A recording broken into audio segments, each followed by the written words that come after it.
할렐루야. 지난 한 주간 건강하셨습니까?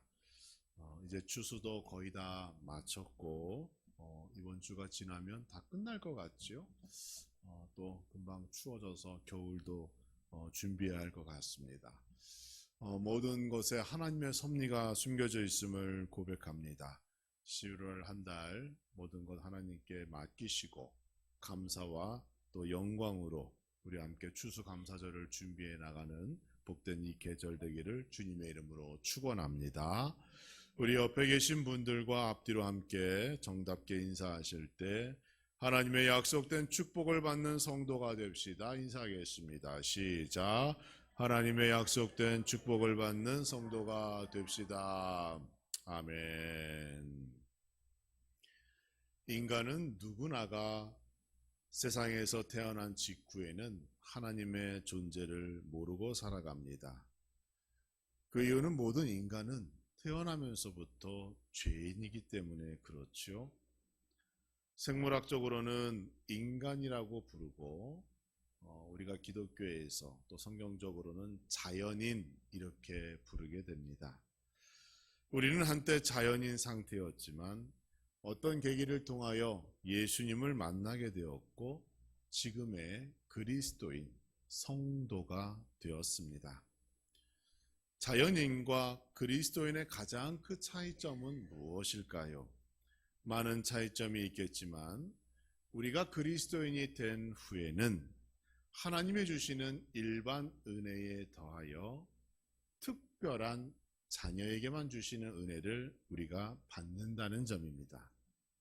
일반 은혜는 이 땅 위에 있는 모든 생명에게 모든 죄인이나 의인이나 동일하게 내려지는 은혜를 일반 은혜라고 얘기하지요. 다른 말로는 하나님의 보편적 은총 이렇게 말하기도 합니다. 예를 들면 계절이 바뀌고 비가 오고 눈이 오고 농사를 짓고 추수를 하고 누구나 그 하나님의 은혜 가운데서 살아가게 되는 것, 그게 일반 은혜가 됩니다. 반면에 특별 은혜가 있죠. 이것은 완전한 성격이 다른 거예요. 그것은 하나님과 관계 맺은 자에게만 주시는 은혜가 따로 있다는 거예요. 즉 하나님의 자녀, 하나님의 백성에게만 주는 축복이 따로 준비되어져 있다는 점 여러분 기억하시기 바랍니다. 그리스도인이 이러한 은혜에 대하여 그 원리를 잘 알고 사는 것과 그러지 못한 것은 그 인생이 다른 거예요. 삶의 질도 달라지고 인생의 목적도 달라집니다. 당연히 많은 사람들이 이것을 모르면 물질이나 명예나 권력이 자기에게 행복을 가져다 준다 이렇게 생각할지 모르지만 우리는 그 원리와 그것을 알기 때문에 그것보다 더 가치 있는 것, 생명의 소중함, 영혼의 고귀함, 구원이 무엇이고 영생이 무엇이고 천국이 왜 우리에게 소중한지를 우리가 그것을 통하여 알게 되는 것이죠. 성경에는 언약이라는 말이 무려 289번 등장합니다. 약속이라는 뜻이죠.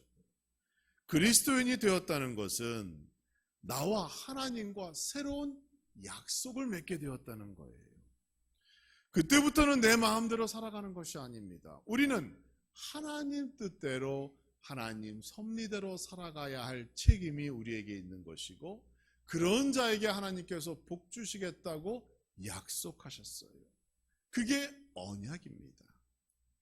구약에서는 옛 약속이라 하여 구약 이렇게 얘기하는 것이고 신약에서는 예수 그리스도를 중심으로 새로운 약속이 맺어졌다 해서 새 약속, 신약 이렇게 부르게 되고 이러한 약속을 묶어놓은 책이 성경 66권이 되는 겁니다.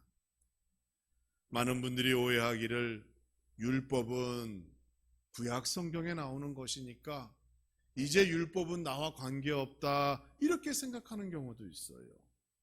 새로운 십자가의 삶, 예수 그리스도가 중요하지 구약의 율법은 옛날 거니까 몰라도 되겠지 이렇게 생각하는 것이죠. 그러나 그렇지 않습니다. 율법은 지금도 유효할 뿐 아니라 우리의 삶을 지탱해주는 하나님의 법이고 하나님과의 약속임을 여러분 아셔야 합니다. 마태복음 5장 17절 말씀을 보면 내가 율법이나 선지자를 폐하려 온 줄로 생각하지 말라. 폐하러 온 것이 아니요 완전하게 하려 함이라. 이렇게 얘기하셨어요. 예수님께서 이 땅에 오신 이유는 율법을 완전하게 하려 함입니다. 율법에 어떤 허점이 있어서 그것을 완전하게 하기 위하여 예수님이 오신 게 아니라 그 율법을 받았던 인간이 구약시대의 삶을 보니까 그 율법을 오해하고 잘못 받아들이고 잘못 지킴으로 인하여 하나님으로부터 멀어졌기 때문에 그 율법을 완성시키기 위하여 예수님께서 이 땅에 오신 거예요. 예수 그리스도께서는 율법의 완성자 되시기 때문에 예수 그리스도를 믿는 그리스도인이 되었다는 것 자체가 하나님의 말씀, 하나님의 법을 준수하며 살아가야 할 책임과 의무가 있다는 것을 우리에게 말씀하는 겁니다. 교회와 성도는 하나님 말씀, 하나님의 법, 율법에 순종하며 살아가는 존재입니다. 그 말씀이 우리의 삶을 지탱하고 그 말씀이 우리를 천국으로 인도하는 거예요. 그 말씀이 하나님의 법이요 율법이고 나중에 그 말씀이 육신되어 성육신하신 예수 그리스도가 되는 겁니다. 이게 다 하나로 연결되어져 있어요. 그러니까 율법은 구약의 것이니 나와는 관계없고 나는 예수님만 잘 믿을래요 하는 것은 잘못된 거예요. 예수님 믿는다는 것이 율법을 잘 지키겠다는 것이고 율법을 잘 지키겠다는 것이 예수 그리스도를 잘 믿겠다는 것입니다.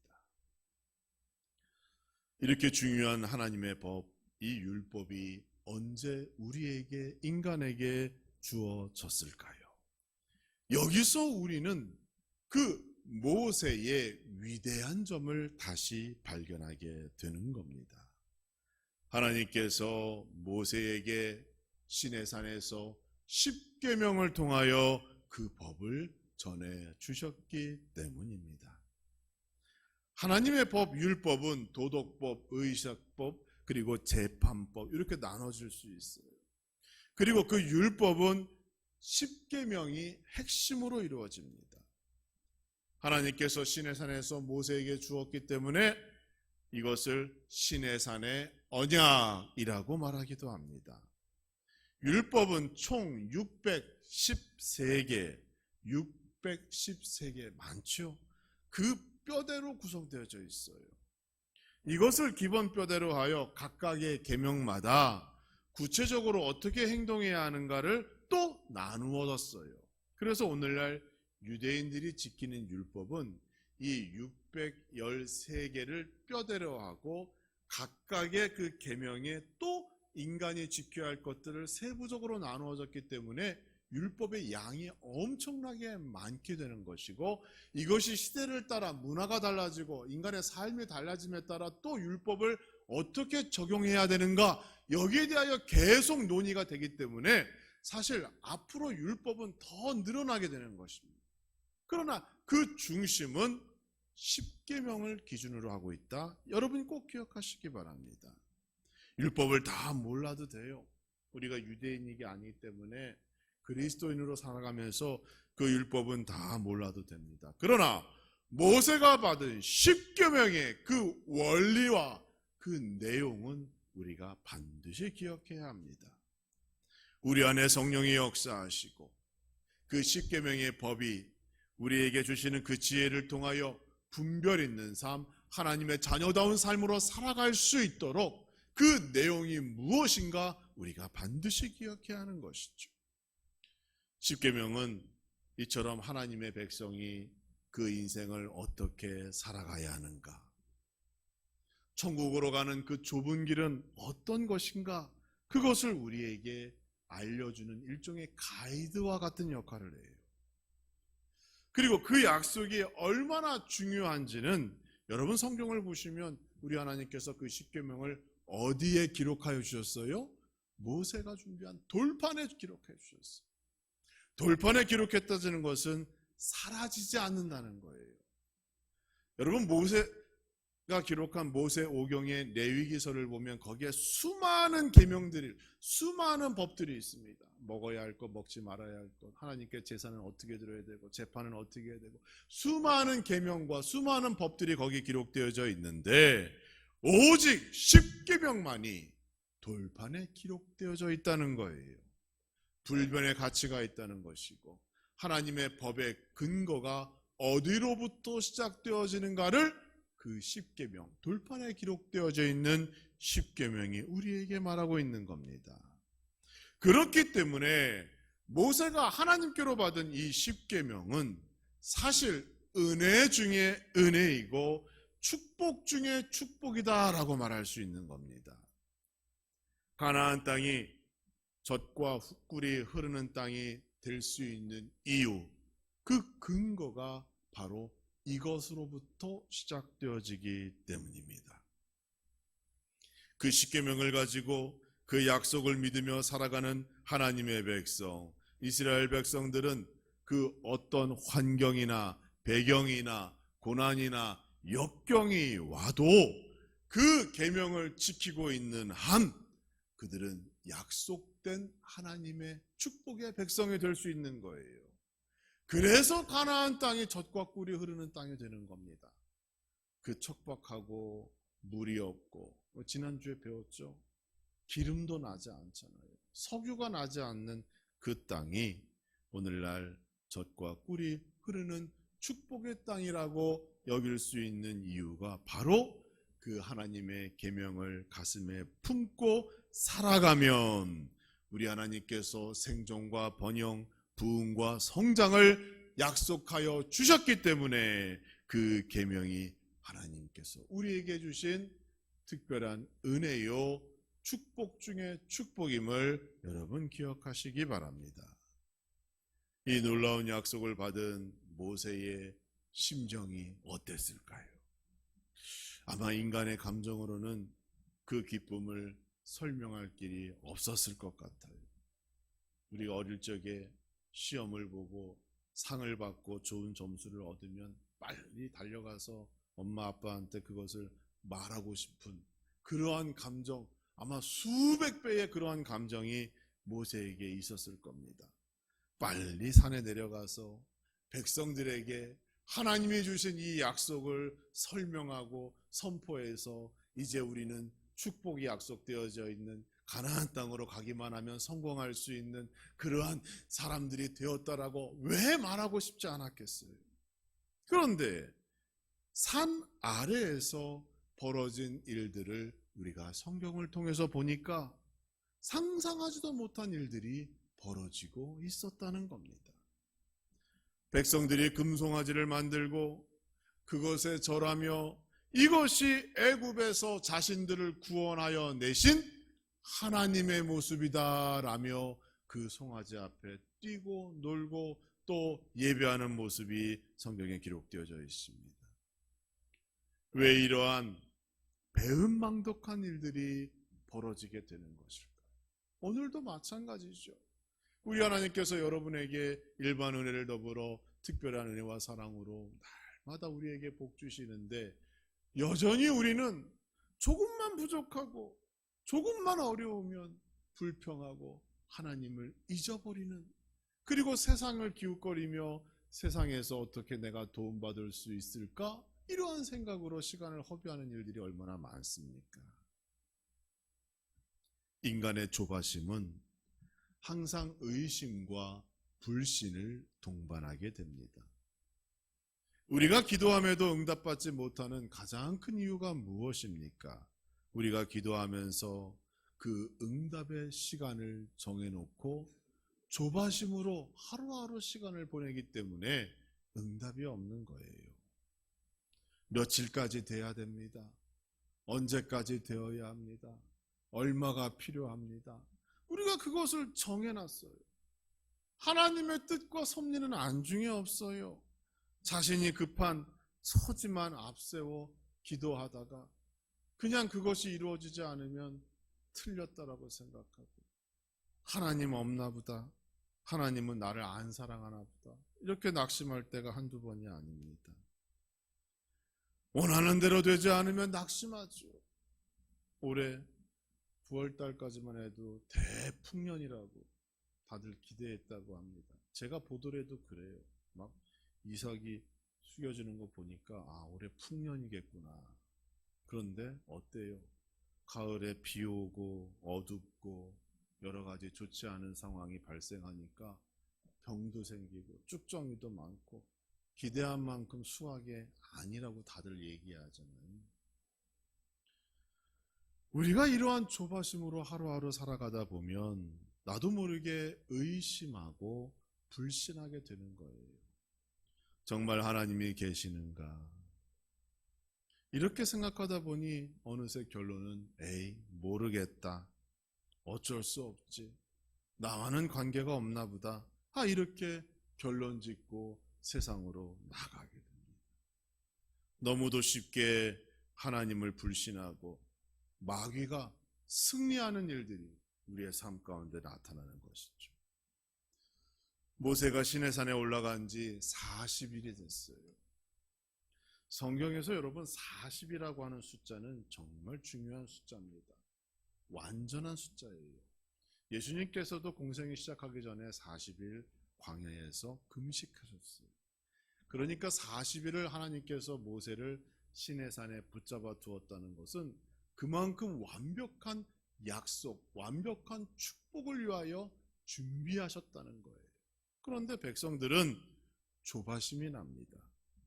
하루라도 빨리 여기를 떠나서 가나안 땅으로 가야 되는데 왜 여기서 40일이나 머무르고 지체되어야 되는지 그들이 알지 못했던 거예요.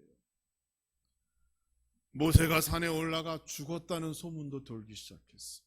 그러자 사람들이 더욱 불안해지고 결국 의심하게 되고 더욱 불신하게 되는 겁니다. 무엇인가 눈에 보이는 것으로 우리를 인도하게 하라라는 요구가 나타나기 시작한 거예요.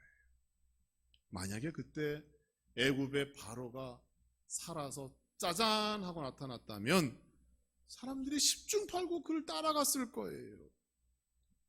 모세도 바로도 나타나지 않는 그러한 40일의 조바심의 시간이 지나자 백성들이 동요하기 시작합니다. 그때 그들이 생각해낸 것이 있어요. 평생을 보고 평생을 느꼈던 애굽의 그 신의 우상의 모습들을 그들이 생각하게 된 겁니다. 그래서 농사의 신 풍년을 가져다 준다는 그 송아지를 금으로 만들자라고 하는 얘기가 나오게 된 것이죠. 당시 아론이 모세를 대신하여 백성들을 잘 돌보고 있었어요. 그런데 백성들이 이러한 요구를 하기 시작하자 그것을 막을 방도가 없는 겁니다. 그래서 아론이 생각한 것이 무엇인가 하면 너희가 원하는 대로 하나님의 형상 무엇인가 만들려면 금과 은과 보물이 필요하다라고 얘기한 거예요.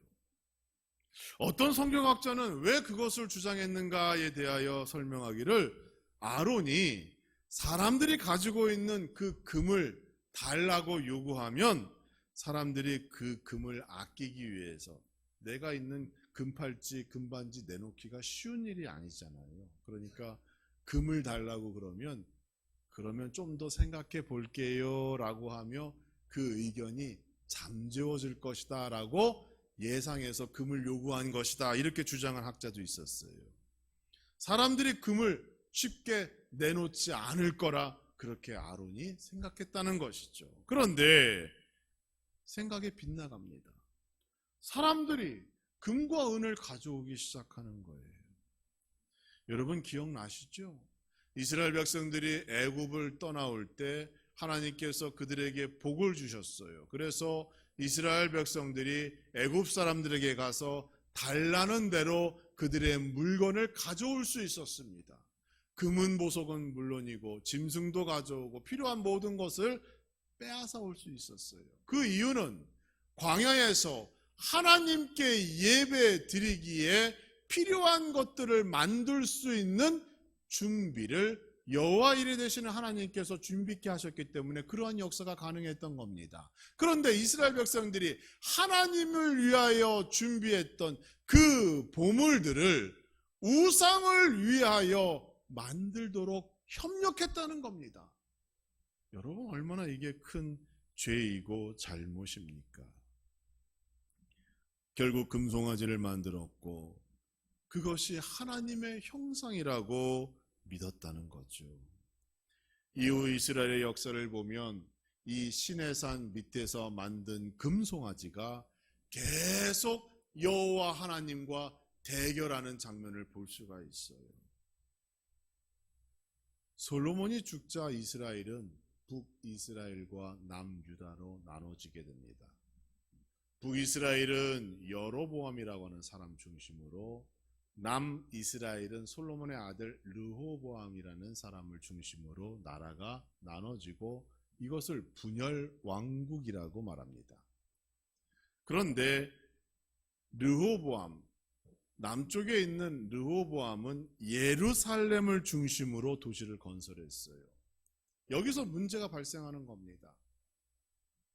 북쪽에 있는 여로보암의 백성들이 절기 때가 되면 어디로 가야 돼요? 예루살렘으로 가서 예배를 드려야 합니다. 이게 하나님의 법이에요. 그래서 나라는 비록 둘로 나눠져 있었지만 절기 때만 되면 북쪽에 있는 백성들이 남쪽으로 내려가 예배하고 돌아오는 일들이 반복되는 겁니다. 북쪽에 있는 여로보암 왕이 그것을 볼 때에 마음의 불안함을 느꼈어요. 왜? 자기의 백성들이 자꾸 남유다 왕국 예루살렘에 가서 예배하고 그 사람들과 교제하고 친분을 쌓고 돌아오다 보니 혹 이러다가 내 나라를 빼앗길 수도 있겠구나라고 생각하게 된 거예요. 그래서 여로보암도 생각을 해낸 것이 무엇이에요? 우리도 예루살렘에 있는 그 성전과 같이 하나님께 예배할 수 있는 장소가 있다라고 단과 베델에 성전을 짓고 거기에 하나님의 모습 금송아지를 배치했어요. 그리고 얘기합니다. 이제부터는 예루살렘에 가지 않고 여기에 와서 예배해도 효력이 동일하다라고 거짓 선전을 하게 되었고, 그때부터 북이스라엘에 사는 백성들이 단과 베델에 있는 금송아지를 하나님으로 여기고 제사하는 일이 생긴 겁니다. 그것이 평생에 걸쳐서 싸우는 거예요. 결국 두 나라가 그 일로 인해서 망하게 되는 역사, 단초를 제공하게 되는데 그게 금송아지인 거예요. 이스라엘 백성들이 엄청난 죄를 하나님 앞에 저지르게 된 겁니다. 시내산 위에서 모세는 하나님으로부터 십계명을 받았어요. 그 십계명을 가지고 그 하나님의 법을 지키면 아무리 척박한 땅이라도 젖과 꿀이 흐르는 땅으로 변화되어지는 그 약속을 받은 그 보증서와 같은 십계명. 그럼에도 불구하고 이스라엘 백성들은 송아지를 만들고 그것이 하나님이라고 예배했던 겁니다. 출애굽기 32장 9절과 10절의 말씀을 보니 하나님께서 이렇게 말씀하셔요. 내가 이 백성을 보니 목이 뻣뻣한 백성이로다. 은혜를 모른다는 거예요. 배은망덕하다는 거예요. 그런즉 내가 하는 대로 두라. 내가 그들에게 진노하여 그들을 진멸하고 너를 모세를 통하여 큰 나라가 되게 하리라. 이렇게 새로운 제안을 모세에게 하는 겁니다. 여기서부터 모세의 영성이 얼마나 큰지를 빛을 발하게 되죠. 하나님께서는 이전에 아브라함과 약속하셨어요. 아브라함을 통하여 큰 민족을 이루겠다라고 약속하셨고, 그것이 이삭과 야곱을 통해서 계속 전해져 왔습니다. 그런데 여기에는 전제 조건이 있죠. 하나님께 순종할 때 하나님께서 그러한 복을 주시겠다고 약속하신 겁니다. 불순종 앞에서 하나님께서 다시 한번 시내산에서 복 주셨지만 이것이 한순간에 저주와 심판으로 바뀌게 되었어요. 무엇 때문입니까? 인간의 조바심, 인내하지 못하는 마음, 의심과 불신, 두려움이 원인이었어요. 오늘날에도 우리에게 이러한 마음이 있으면 여러분의 믿음이 성장하기가 어려운 겁니다.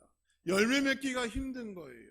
의심하고 불신하고 항상 초조하고 뭔가 불안한데 어떻게 믿음의 열매를 얻겠어요? 인내심이 없는 인간은 항상 이러한 위험 가운데 놓이게 되는 겁니다.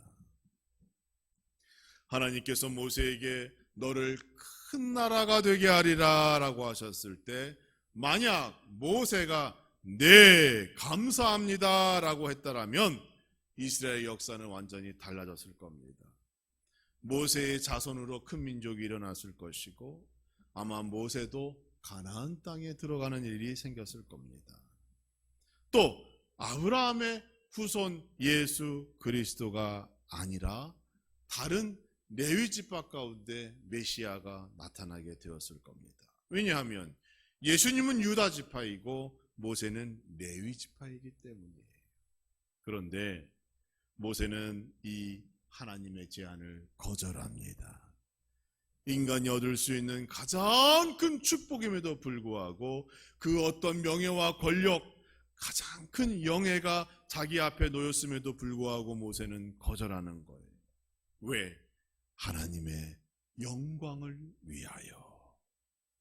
시내산 아래의 백성들이 하나님의 심판을 받아 죽게 되면 죄를 지었으니 죽는 것이 마땅하다라고 생각할지 모르지만 세상 사람들이 바라볼 때 하나님께서 자기 백성들을 죽이기 위하여 애굽에서 저렇게 인도하여 광야에서 모두를 죽였다라고 하는 그 이야기, 그 소문, 그것이 하나님의 영광을 가리는 일이기 때문에 모세가 그것을 반대하고 나선 거예요.